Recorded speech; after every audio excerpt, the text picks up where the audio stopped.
कृष्णाय वासुदेवाय हरये परमात्मने प्रणतक्लेशनाशाय गोविंदाय नमो नमः। नमस्कार। आज हम लोग तीर्थ के विषय में विचार करेंगे कि तीर्थ किसे कहते हैं और तीर्थ करने का क्या महत्व है, तीर्थ क्यों करना चाहिए। तो तीर्थ शब्द का तात्पर्य है तीर्यते पापेभ्यो निवर्त्यते यस्मिन् तत्तीर्थम। जहाँ पर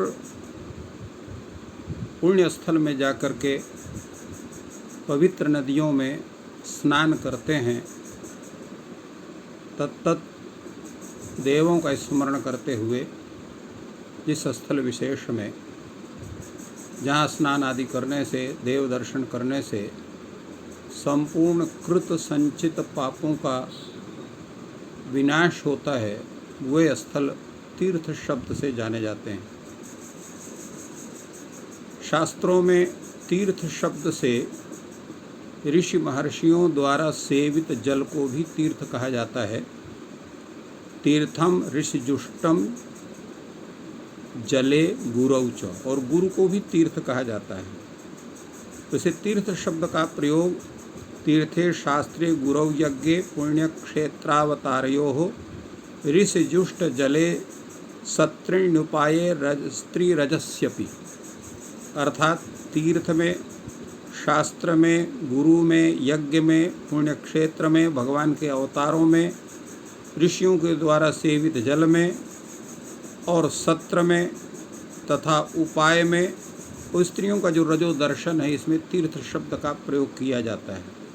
किंतु तीर्थ शब्द का जिसका हम लोग व्यवहार विशेष रूप से करते हैं, वे तीर्थ हैं जहाँ पर जा कर के हम अपने को पवित्र करते हैं। आज की इस भागदौड़ जिंदगी में भी हमें तीर्थ की अत्यंत आवश्यकता है।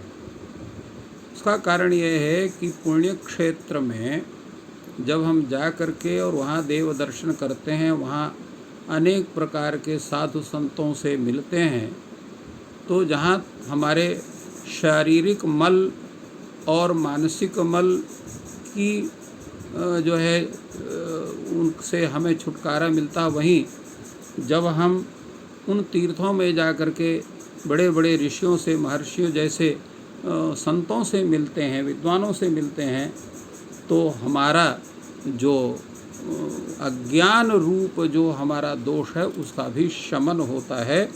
और इसीलिए यहाँ पर कहा गया है पद्म पुराण में, तीर्थेषु लभ्यते साधु रामचंद्र परायणः यद दर्शनम नृणाम पाप राशिम दहति तत्क्षणे तस्मात् तीर्थेषु गंतव्यम नरे संसार भीरुभिः पुण्येदकेषु सततम साधुश्रेणी विराजिषु।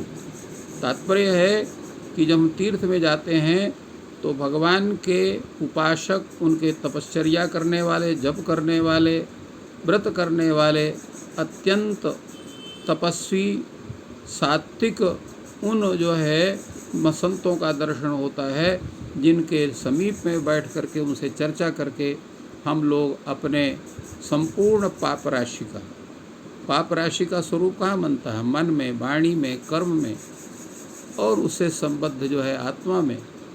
तो हम उन सभी सर्वत्र स्थित जो पाप का स्वरूप है, पाप की बुद्धि है, उसका शमन करते हैं।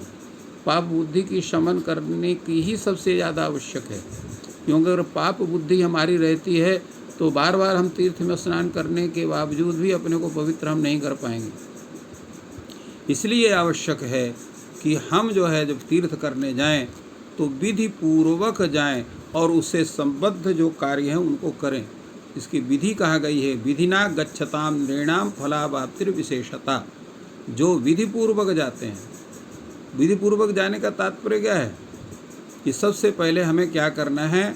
यस्य हस्तौ च पादौ च मनश्चैव सुसंयतम विद्या तपस्य कीर्तिश्च सतीर्थ फलमश्नुते।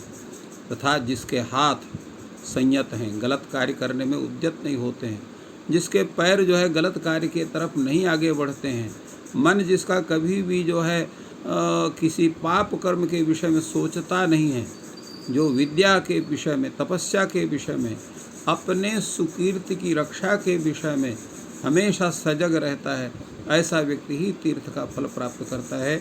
और तीर्थ जाने से हमारे जितने भी कार्य हैं वो भी सिद्ध होते हैं। तात्पर्य ये भी है कि पुण्य क्षेत्र में जब हम पुण्य करते हैं तो उसका हमें अक्षय फल मिलता है, परंतु उन्हीं पुण्य क्षेत्रों में अगर हम पाप कर्म करते हैं तो वो पाप का फल फिर वो अन्य तीर्थों में जाने पर भी नष्ट नहीं होता है। यही तीर्थ की तीर्थता है, यही तीर्थ का महत्व है। और तीर्थ के जो हमारे भारतवर्ष में अनेक स्थान हैं, जैसे चारों धाम हैं, चारों धाम के भी स्वरूप अलग अलग हैं। उत्तर क्षेत्र के 4 धाम अलग हैं, दक्षिण क्षेत्र के 4 धाम अलग हैं। उत्तर क्षेत्र के जो 4 धाम हैं, गंगोत्री है, यमुनोत्री है, बद्रीनाथ धाम है, केदारनाथ धाम है, ये उत्तर के 4 धाम हैं। इसी प्रकार दक्षिण के भी 4 धाम हैं, रामेश्वर है और रंग जो है जो रंगनाथ भगवान हैं। इसी प्रकार वेंकटेश भगवान है तिरुपति में। इसी प्रकार जो है वो कांची पीठाधीश्वरी कांची देवी हैं। इन सभी देवी देवताओं का हम जब दर्शन करते हैं, इसी प्रकार जो है पश्चिम में द्वारिकाधीश हैं और उनके भी जो अनेक तीर्थ हैं जो उनके समीपवर्ती हैं। इसी प्रकार पूर्व में जगन्नाथपुर या तत्समीवर्ती जो क्षेत्र हैं उनके जो तीर्थ हैं, इन सभी का दर्शन से 2 लाभ होता है। एक तो दर्शन होता है, दूसरे इसी बहाने पूरे भारत का भ्रमण भी होता है। तो ये तीर्थों का अत्यंत महत्वपूर्ण स्वरूप है।